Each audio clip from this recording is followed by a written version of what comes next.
Empezamos el Q&A con Beto Hernández, así que todos los que estáis por las exposiciones podéis acercaros, tomar asiento y compartir este momento con nosotros, porque las exposiciones seguirán ahí, pero Beto marchará a hacer otras actividades en el salón. Para quienes no le conozcáis, Beto Hernández nació en 1957 y es considerado uno de los autores de cómic vivos más importantes del mundo. En 1982 coeditó el primer número de la internacionalmente aclamada revista Love and Rockets junto a sus hermanos Mario y Jaime.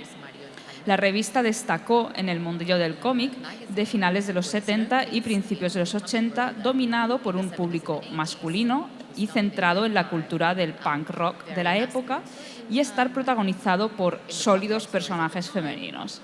En la primera historieta de Beto, titulada Bem, ya aparecía uno de los personajes femeninos más recurrentes, Luba. Love and Rockets continúa durante 3 décadas y es considerada punta de lanza creativa de la segunda oleada del cómic underground. En ella, Hernández desarrolló su ya legendaria saga Palomar, un relato costumbrista plagado de personajes que se interrelacionaban en un poblado imaginario y que ha sido comparado con los mayores hitos del realismo mágico latinoamericano, acerca del cual no le preguntaré. Así que si queréis ir pensando preguntitas en este sentido, sois más que invitados a participar en esta actividad. Bienvenido, Beto. Hello. Todos tus hermanos y tú leíais y dibujabais cómics desde muy pequeños. ¿Qué tenía este medio que hizo que calase tanto en tu familia y os llevase tiempo después a convertiros en autores de cómic?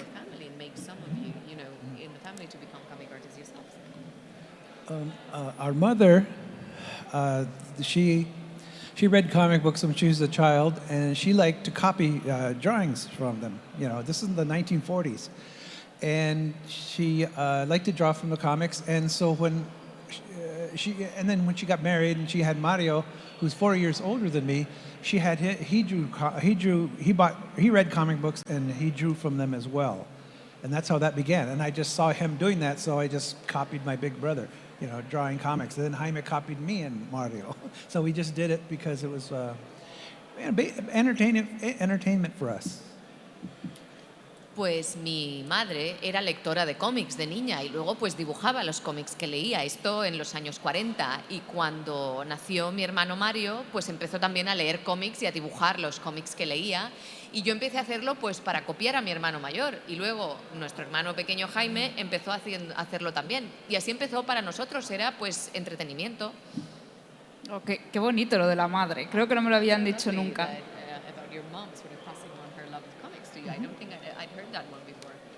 Well, a lot of that was just because to keep us quiet. Because it was 5 boys running around the house, you know, and a baby sister, but the 5 boys were noisy, you know, boys running in and out of the house. So they said, okay, if they sit down to draw, they're quiet.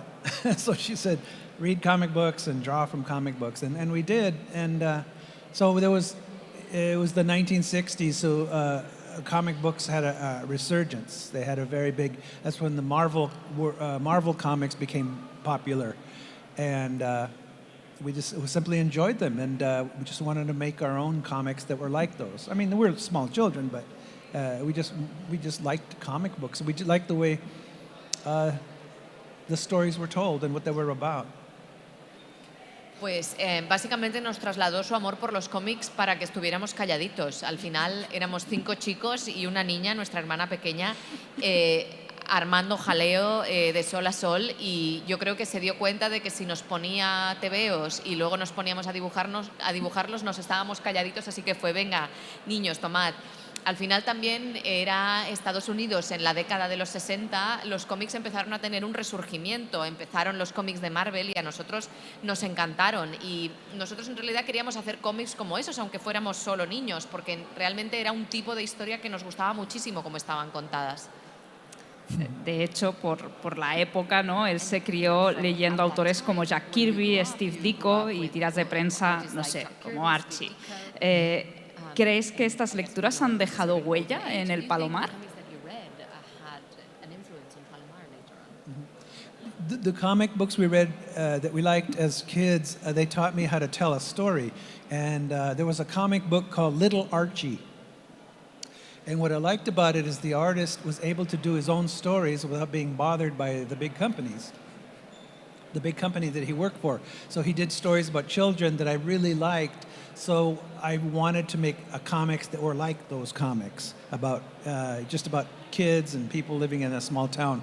And I really enjoyed those comics, and I just wanted to make them. But I didn't know how. For years and years, I didn't know how until I was ready to do Palomar. So I used that as the basis of how I was going to tell my stories. It's just great storytelling. Pues los cómics que yo leí de niño, a mí lo que me enseñaron fue cómo contar una historia. De hecho, de chaval, unos cómics que me gustaban mucho eran los de Little Archie, y admiraba mucho cómo el autor era capaz, pues, de hacer sus tebeos sin que lo molestaran mucho desde la gran editorial para la que trabajara. Entonces yo leía estas historias de niño y luego me decía, pues yo quiero hacer unos cómics iguales, que hablen de niños y de gente que vive en una ciudad pequeña. Lo que no tenía muy claro es cómo, y todo esto cristalizó en el momento en el que me sentí preparado para hacer Palomar, pero claramente mis lecturas de infancia pues sentaron las bases de cómo yo iba a contar esa historia. Just one thing, and the artist that drew these Little Archie comics, he also wrote the stories. And he's still alive. He's like 96 now. I mean, he's retired, but I owe a great debt of gratitude for the way he made comics, because that's how I wanted to make comics, and now I'm here. Y de hecho, el autor de los cómics de Little Archie hacía también los guiones y sigue vivo, tiene como 96 años, está jubilado, pero yo le debo una inmensa gratitud porque aquí estoy haciendo tebeos. ¿Has podido coincidir alguna vez con él? Yes, I had at Comic-Con about 10 years ago. His name is Bob Balling, and he's just an old man, a little conservative little man. And I asked him, how did you get away with doing these great stories in a company like Archie, which is very generic, very generic? And he just said, they let me do what I wanted to do as long as I kept it clean and nobody died. So he could do his own stories. And that had inspired me greatly. But he's a very old little man, and he was just happy to hear that somebody was inspired by his comics that are pretty much forgotten. Pues sí, lo conocí en una Comic Con hace unos 10 años. Es un señor mayor, un viejecito que se llama Al Baldwin, así un poco conservador. Y yo le pregunté, ¿pero cómo conseguiste que te dejaran hacer estos cómics? Y me dijo, bueno, a mí un poco me dejaban hacer lo que quisiera mientras fuera todo bastante blanco y no se muriera nadie. Y la verdad es eso, es un viejecito encantador, y la verdad es que le alegró mucho saber que sus cómics habían inspirado a otros. Y aparte de la propia inspiración del cómic, ¿hay otras artes que te hayan inspirado? Estoy pensando en música, cine, literatura. Well, two things. Music, pop music, rock and roll. Like I said, I was a boy in the early 1960s, and that's at the same time, the 1960s was a big revolution in pop culture. With comics, music, movies, TV, everything was becoming new. It was a new attitude toward pop culture. And so Marvel Comics, I would read Marvel Comics, and I would read the Superman, Batman at DC. But we had the radio on all the time. And in those days, all the bands were new. The Rolling Stones, the Beatles, the Kinks, all the Supremes, all the classic pop music was the background for us to draw or read comics. So we always felt a connection to reading and drawing comics with the music that was that we heard. Pues es que a mí de niño también me influenció mucho, escuchaba muchísima música, el pop, rock. Al final yo crecí en la década de los 60 en Estados Unidos, y ahí hubo una gran revolución de la cultura popular en los cómics, en la música, en el cine, en la televisión, y leíamos los cómics de Marvel y también leíamos los Superman y Batman de DC, pero es que además mientras dibujábamos teníamos siempre la radio puesta. Entonces mientras dibujábamos escuchábamos a los Beatles, a los Rolling, a las Supremes. Realmente para nosotros hay ahí una conexión indisociable entre la música y el cómic. And then the other was movies and television. I'm very, very influenced by movies, films.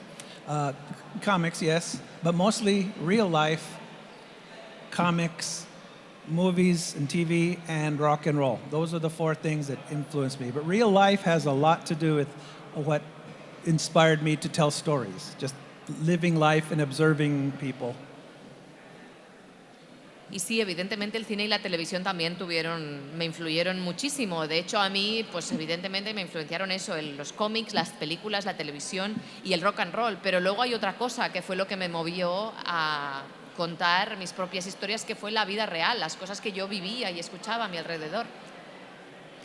La idea de un Q&A es que vosotros también participéis, así que si en algún momento queréis hacer alguna pregunta, podéis levantar la mano y ahora es un buen momento para levantarla y participar si tenéis ganas. Si no, continúo. Por allí. Sí, como narrador, ¿cuál es la parte más difícil de tu trabajo que consideras tú más difícil para ti? ¿La de guión o la de dibujo como tal? I guess the technical aspects of drawing, meaning like lettering, making word balloons and lettering, that is the hardest thing in the world for me. It's so difficult. That's why it's so bad. And so when I like to see the La Cupola versions of the book, because they're translated and they're lettered really beautifully, so I can look at those and say, hey, this is great lettering. But my own lettering is a nightmare. I hate it. Pues creo que lo que se me hace más difícil son los aspectos técnicos del dibujo, ¿no? La rotulación, los bocadillos. Esto se me hace dificilísimo. Por eso me encanta venir aquí y ver la edición de La Cúpula y decir, ¡ay, qué rotulación más preciosa han hecho! Mucho más bonita que la mía. ¿Alguna pregunta más? Si no, yo sigo. No more. Muy bien. ¿Cómo ves con el paso del tiempo el éxito de Love and Rockets? I am very surprised that we've lasted this long, because we were making an underground comic when we started Love and Rockets, and underground comics weren't popular anymore. Back in the late 1960s, when the underground comics came out in America, they were very popular. They were outselling mainstream comics like Batman comics, because it was the new culture. There were freedom. It was the freedom of doing any kind of story you wanted to. So those faded out after a while, and then all there was more or less, there was only mainstream comics in America, and it got boring for us. So so many cartoonists like myself and Jaime, they were out there just waiting to get a chance to make their new comics, and that started to happen in the 1980s. So we had so many new comics inspired by the underground comics. Pues la verdad es que me sorprende muchísimo que estemos durando tanto, porque al final nosotros empezamos a hacer cómics underground en una época en la que quizá ya no se estilaba mucho, ¿no? En los 60 realmente los cómics underground eran popularísimos, es que vendían más que los cómics mainstream, pero llegó un momento, porque realmente eran una nueva forma de cultura, pero luego se pasó el momento y quedó solo, dijéramos, esa popularidad se desvaneció y siguieron solo los cómics más mainstream, y eso a nosotros nos parecía muy aburrido. Entonces había una serie de dibujantes, pues yo mismo o mi hermano Jaime, que estábamos un poco esperando a que el momento volviera a hacernos favorable, ¿no? Y ya nos subimos a esa ola de los 80. Había una pregunta por ahí. ¿Alguna pregunta? Gracias, Marta. Sí, hola, buen día. A ver, yo crecí leyendo esos cómics de los 80, cuando realmente la presencia de mujeres en los cómics era anecdótica, éramos personajes secundarios. Entonces, encontrarme con vuestros cómics en los que había tantas mujeres tan poderosas, tan reales, para mí como lectora de cómic era una maravilla. Pero la idea cuando empezasteis esta serie era realmente, ¿ya sabéis a dónde ibais a llevar a todos los personajes, o fue algo que fue evolucionando con el tiempo, con vosotros, y no sabéis a dónde va a llegar todavía? We didn't know where they were going to end up, but we created them to do more stories. We just liked drawing women characters and writing women characters because it was different. We wanted to be different. So making a town like Palomar, for me, was just being completely different from everything else. We didn't expect any success because what dominated comics were Superman and Batman and Marvel, Spider-Man, and there wasn't any reason for any publishers to publish anything else in those days. But then, what changed, really changed the attitudes of things was in the late 70s was punk rock music. DIY fanzines, where you did it yourself. You didn't like music, then make your own. You didn't like comics, you make your own. And, you know, it was a struggle for a lot of people, but we all already, Jaime and I had already been drawing comics since we were kids. So at that time when we started Love and Rockets, we were very much into punk rock and the punk rock scene in Los Angeles. And then we created our own scene in Oxnard, where we're from. And that took off, and you can have a bad attitude if you wanted to make comics, but you didn't have to do Spider-Man or Batman. You made your own comics, just like the punk rock bands played their own music. So that was a very strong influence in that time. Pues la verdad es que no sabíamos hacia dónde, o sea, en ningún momento hemos tenido claro el devenir de los personajes, pero nos encantaba dibujar a estos personajes femeninos porque era algo muy distinto y creo que también fue lo que me llevó a crear todo el entorno de Palomar, porque era algo muy diferente a todo lo que se estaba haciendo y para nada nos esperábamos que fuera a tener ese éxito, porque en aquel momento realmente lo que tenía éxito eran los cómics de Superman, de Batman, de Spiderman y ningún editor hubiera tenido motivos para publicar cualquier otra cosa, pero lo que cambió las cosas a finales de los 60 fue pues el advenimiento de la cultura punk rock y de los fanzines, ¿no? Esta idea de ¿no te gusta la música que hay? Pues haz tú otra, ¿no te gustan los cómics que hay? Pues haz tú los tuyos. Y en ese sentido Jaime y yo empezamos Love and Rockets un poco movidos por esta cultura punk rock que acababa de llegar a Oxnard, a nuestro pueblo, y todo un poco despegó sin que nosotros nos lo esperáramos, ¿no? Y descubrimos que podías tener una actitud así muy chula y ponerte a hacer tus cosas y no tenías por qué hacer Batman o Superman. I just want to say one more thing. This shirt, there was nothing in comics before this.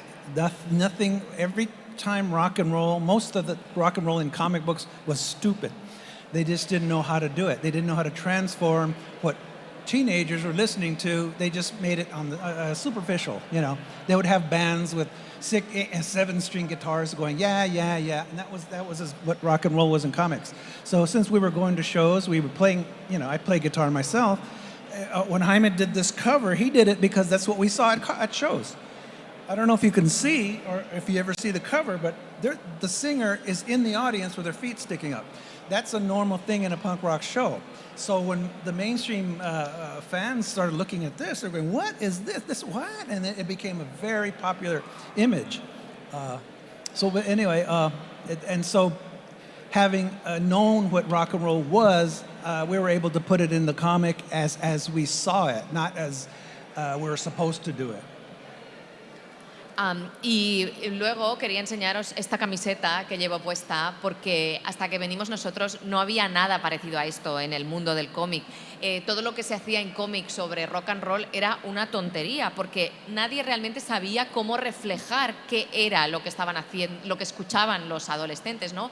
Hacían un dibujito de alguien con una guitarra de 7 cuerdas ahí cantando la la la, pero no tenían ni idea. Entonces cuando nosotros que íbamos siempre a conciertos, yo mismo toco la guitarra, ¿no? Entonces hicimos esta cubierta porque para nosotros era lo normal, era lo que veíamos en los conciertos en los que había. Aquí no sé si se ve, pero el cantante está con los pies en el público para arriba porque es que era pues lo que nos encontrábamos en todos los conciertos y cuando los fans de los cómics mainstream vieron esto dijeron, ¿pero esto qué es? Y cambió un poco la imagen popular de este tipo de música porque nosotros sabíamos lo que era, porque era lo que veíamos y era lo que representábamos en nuestros dibujos. ¿Alguien más quiere hacer alguna pregunta? Se nos va acabando el tiempo y cada vez tendréis menos oportunidades. Okay, just real quick.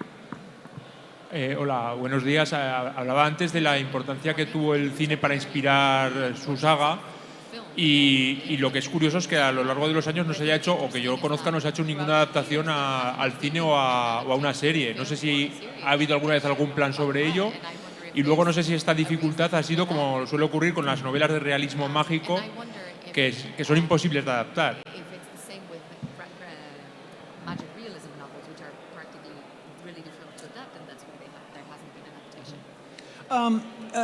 A filmmaker, okay, independent filmmakers make their own movies. They don't do a lot of adaptations, they make their own movies. Hollywood is all about adapting, taking books, comics, whatever, taking something else, because they're too stupid to do it themselves, so they take different comics, different projects, and try to make movies of it. Well, for 40 years, Hollywood has been calling us saying, we want to make your comic a movie. But this is how Hollywood tricks you. They say, how do you see a movie? Well, that's their job. That's not our job. We already did the material. Love and Rockets is there. Their job is to adapt it and make it good. Well, they're too stupid to make it good. They just run away when they look at it and they go, how do we sell this? Well, that's your job. So they just run away when we say, do it, you do it. We've already done it. Pues mira, la cuestión es que un director independiente se dedica a hacer sus propias películas, pero Hollywood como maquinaria lo que se dedica es a adaptar libros o cómics que ya existen porque son demasiado imbéciles para hacer ellos el trabajo. Entonces, hace 40 años que Hollywood nos llama a intervalos regulares para decir, oye, una adaptación, ¿tú cómo ves la peli? Y digo, bueno, pero eso es tu trabajo, yo el trabajo ya lo he hecho. Y entonces se van corriendo porque empiezan, ya, pero ¿cómo lo ves? ¿Esto cómo lo vendemos? Pues a mí, ¿qué me cuentas? Ese es tu trabajo, ¿no? Entonces realmente son demasiado imbéciles para hacer su trabajo y por eso aún no hay una adaptación. ¿Alguien quiere aprovechar? Estamos en la recta final, dará tiempo a una pregunta más. Bueno, pues me la quedo yo. Y va a ser una pregunta un poquito difícil. Después de tantos años trabajando en la saga del Palomar, si te pido un resumen, ¿cómo resumirías qué es el Palomar?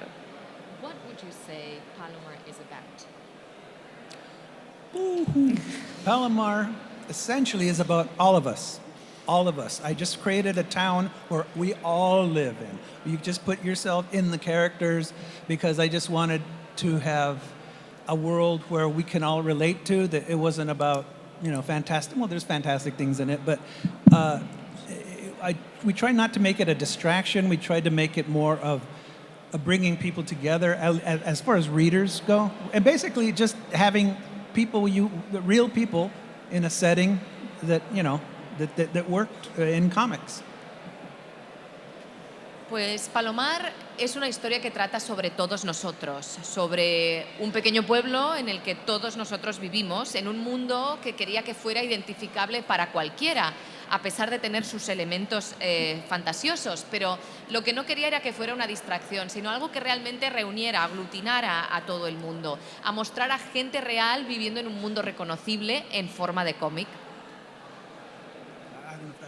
And I apologize, Hollywood. I love you, and please give me money. Y bueno, no sé si he tenido sentido nada de esto, pero os quiero mucho, por favor, dadme dinero. ¿Y hay algún personaje hay algún personaje que para él sea el corazón del Palomar? Well, in the early stories would be Luba, of course. She was the dominant presence in Palomar. And the contradiction of Luba, when she was young, she's very glamorous, very curvy, very cartoony, very, but it was really her personality and her character that was a challenge for me to have you people accept her as more than just a pinup. And so that's why she remained, and that's why she was the heart of the stories at first. And then the other characters started to develop and took over. So it's the entire town is my favorite character. Pues yo creo que en las primeras historias claramente es Luba, que tiene una presencia muy, muy dominante en las historias. Lo que pasa es que Luba es un personaje muy contradictorio porque, por un lado, como tiene este diseño de personaje tan glamuroso, tan casi caricaturesco, y desarrollar su personalidad fue todo un reto también para que fuera aceptada por los otros personajes. Y precisamente por ese reto se quedó en las historias. Y yo creo que en ese sentido es el corazón de la historia en muchos aspectos, pero a medida que íbamos avanzando, pues se fueron desarrollando otros personajes hasta crear toda la constelación. Pues ahora sí, si nadie levanta la mano, daremos por cerrada la actividad. Así que, pues nada, un fuerte aplauso para Beto Hernández por estar aquí con nosotros y a vosotros por acompañarnos.